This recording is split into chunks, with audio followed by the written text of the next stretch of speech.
నమస్తే, నేను మీ Gopi. Welcome back to our channel. ఈరోజు మన వచ్చరికి సీనియర్ జర్నలిస్ట్ జగదేవ్ గారు ఉన్నారు. సార్ నమస్తే. సార్ నమస్తే గోపి. సార్, హీరో వెంకటేష్ కాంగ్రెస్ పార్టీలో జారబోతున్నారని, ప్రచారాన్ని చేయబోతున్నారని, స్టార్ క్యాంపెయినర్గా మారబోతున్నారని కొన్ని వార్తలు అయితే వస్తున్నాయి. అది ఏ మేరకు వాస్తవం అంటారు?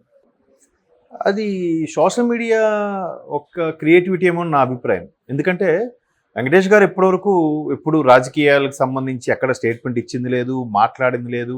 ఏ సభలో కనీసం మాట వరుస కూడా ప్రస్తావించిన దాఖలాలు కూడా లేవు నాకు తెలిసి. ఎందుకంటే అప్పట్లో బాపట్ల ఎంపీగా కదా పోటీ చేసి గెలిచినట్టున్నారు రామానాయుడు గారు.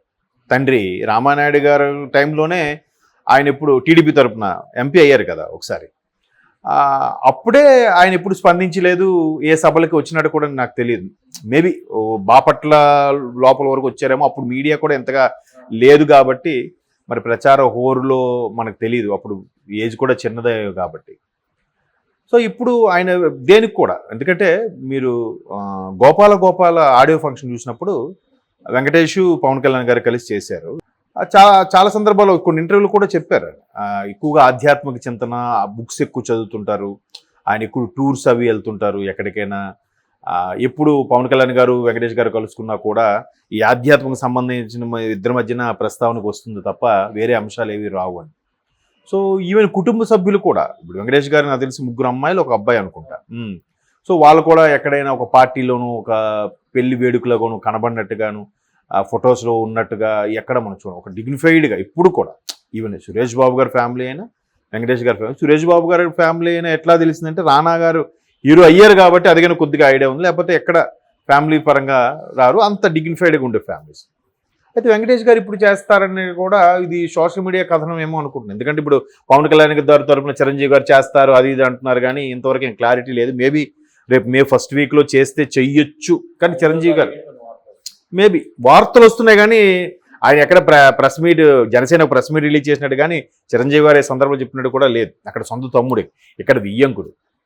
ఎందుకంటే కొంతమంది అవి చాలా న్యూట్రల్గా ఉండిపోతారు. ఈవెన్ మీరు గల్లా జయదేవ్ గారు పోటీ చేసినప్పుడు కూడా మహేష్ బాబు గారు వస్తారని వార్తలు వచ్చాయి, కానీ రాలేదు. క్యాన్వాసింగ్ వచ్చారా ఏమో. ఎందుకంటే రాజశేఖర రెడ్డి గారు, నాకు దాని గురించి నేను ఎక్కడ చూడలేదు, చదవలేదు కూడా. ఎందుకంటే రాజశేఖర రెడ్డి గారు, నిజంగా చెప్తున్నా, రాజశేఖర రెడ్డి ముఖ్యమంత్రి గారు ఉన్నప్పుడు కూడా కృష్ణ గారిని పార్టీలోకి ఆహ్వానించి అప్పుడు మహేష్ బాబు గారు కూడా క్యాన్వాసింగ్ అంటే అప్పుడు తిరస్కరించారు. ఏది 2004 ముందు 2009 టైంలోనూ, అప్పుడైతే రాలేదు. మరి ఆ తర్వాత ఎప్పుడు వచ్చారు, ఏ క్యాన్వాసింగ్కి వచ్చి ఏ సభలో మాట్లాడారు అన్నది నేను చూడలేదు. మేబీ బావగా కలిసిన విషయాలు పోస్టులు పెట్టి మా బామర్దే కాబట్టి అని చెప్పి డంకా బజాయించుకుంటే మనం చెప్పలేం కానీ. సో అట్లాగా కొంతమంది రాజకీయాలు వేరు, బంధుత్వం వేరు కదా. సో ఇప్పుడు ఏంటంటే పొంగులేటి గారు ఎవరికైతే సిఫారసు చేశారో తన బంధువు అని రఘురామరెడ్డి గారిని, వాడికే ఖమ్మం ఎంపీడీట్ కన్ఫర్మ్ అయింది. సో పొంగులేటి గారికి ఆల్రెడీ ఆయన వియ్యంకుడు.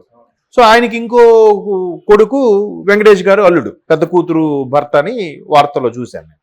సో ఆ పెళ్లి ఫోటోలు కానీ ఎక్కడ ఉన్నట్టు కూడా వెంకటేష్ గారు ఎప్పుడు కుటుంబం కానీ ఎక్కడ మనం చూడలేదు.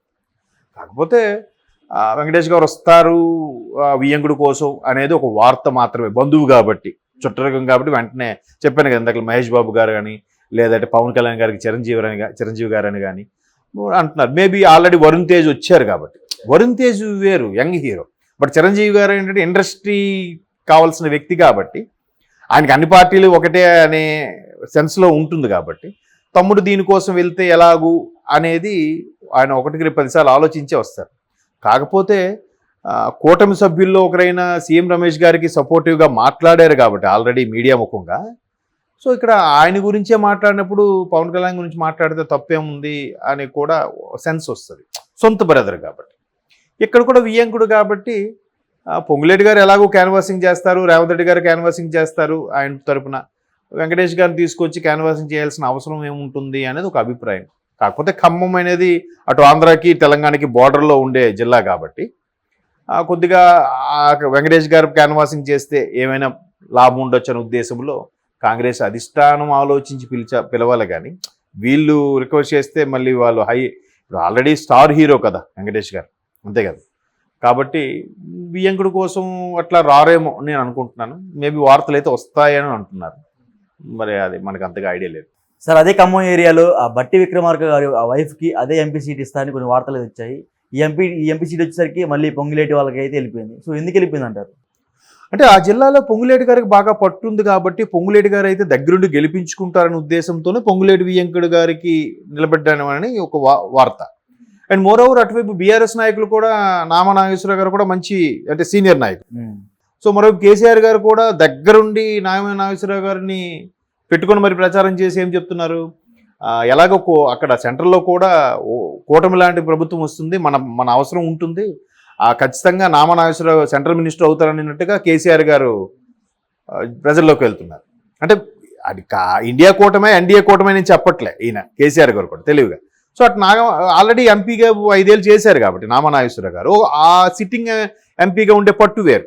బట్ బీఆర్ఎస్కి ప్రభావం తగ్గింది, పైగా ఖమ్మం అనేది కొంచెం ఆంధ్ర ఫ్లేవర్గా ఉండే డిస్ట్రిక్ట్ కాబట్టి పొంగులేటి గారు మేబీ ఏమైనా చక్రం తిప్పొచ్చు అని చెప్పి అధిష్టానం కూడా పొంగులేటి గారికి ప్రిఫరెన్స్ ఇచ్చి ఉండొచ్చు.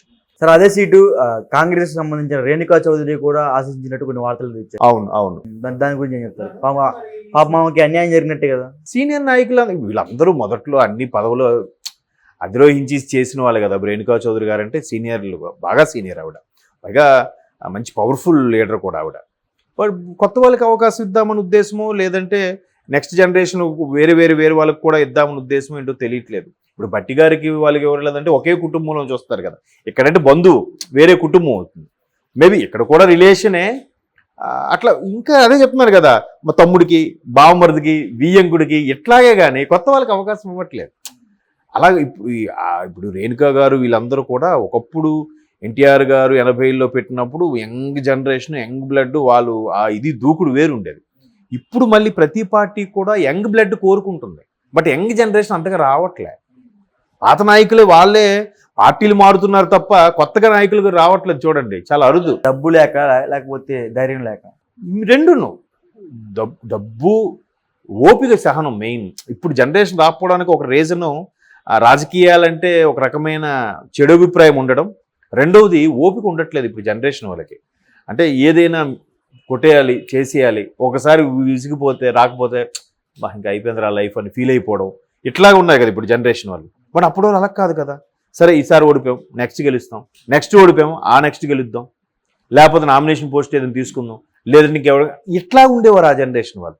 సో అందుకే ఎంత యంగ్ జనరేషన్కి అవకాశం ఇద్దామన్నా కూడా ఎవరు రావట్లేదు. ఒకటి, ఖర్చుతో కూడుకున్న పని, ఆలోచన విధానం మారిపోయింది, రాజకీయాలు కూడా బాగా ఇదైపోయి ఒక రకమైన చెడు అభిప్రాయం ఉంది. ఇప్పుడు చూడండి, ఏ యువతను తీసుకోండి, వాళ్ళు రాబోయే రోజుల్లో ఏమవుతారని అడిగితే ఒక్కరైనా రాజకీయ నాయకుడిని అవుతా అని చెప్తున్నారా?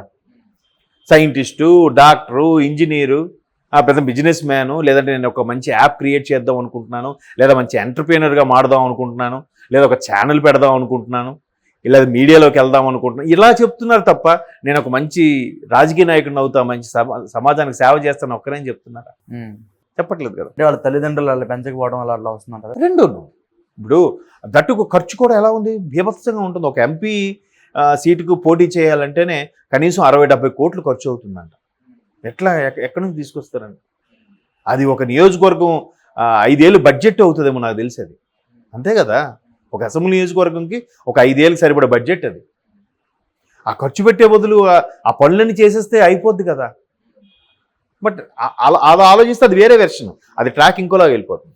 కాకపోతే వెంకటేష్ గారు వస్తారు అంటే వియ్యంకుడు కాబట్టి వస్తారేమో, చుట్టాలు కాబట్టి, బంధువులు కాబట్టి క్యాన్వాసింగ్ వస్తారేమో. బంధుత్వం వేరు, రాజకీయం వేరు కదా. ఆ బంధుత్వం వేరు, బిజినెస్ వేరు, చాలా ఉంటాయి. అలా అయితే ఇప్పుడు వెంకటేష్ గారి సామాజిక వర్గం వేరు, ఇక్కడ ఈ సామాజిక వర్గం వేరు, అవునా? మరి అలా అయితే ఆంధ్రాలో ఆ 2 సామాజిక వర్గాలకి ఇప్పుడు మెయిన్ ప్రధాన పార్టీలుగా చాలా వైరం కనబడుతూనే ఉంది. మాట్లాడుకోవడాలు పోటాపోటీ హోరాహోరీగా ఉంది. మరి ఇక్కడ చూస్తే బంధుత్వం ఉంది, ఎలా చూడాలి? కాబట్టి రాజకీయం వేరు, బంధుత్వం వేరు, బిజినెస్ వేరు, బంధుత్వం వేరు అని నా అభిప్రాయం. చూద్దాం, మరి వెంకటేష్ గారు పక్కాగా వస్తారన్న వార్తలు ఉన్నాయని అంటున్నారు కాబట్టి మీరు వచ్చాక అప్పుడు మాట్లాడుకుందాం మళ్ళీ. Okay sir, thank you sir.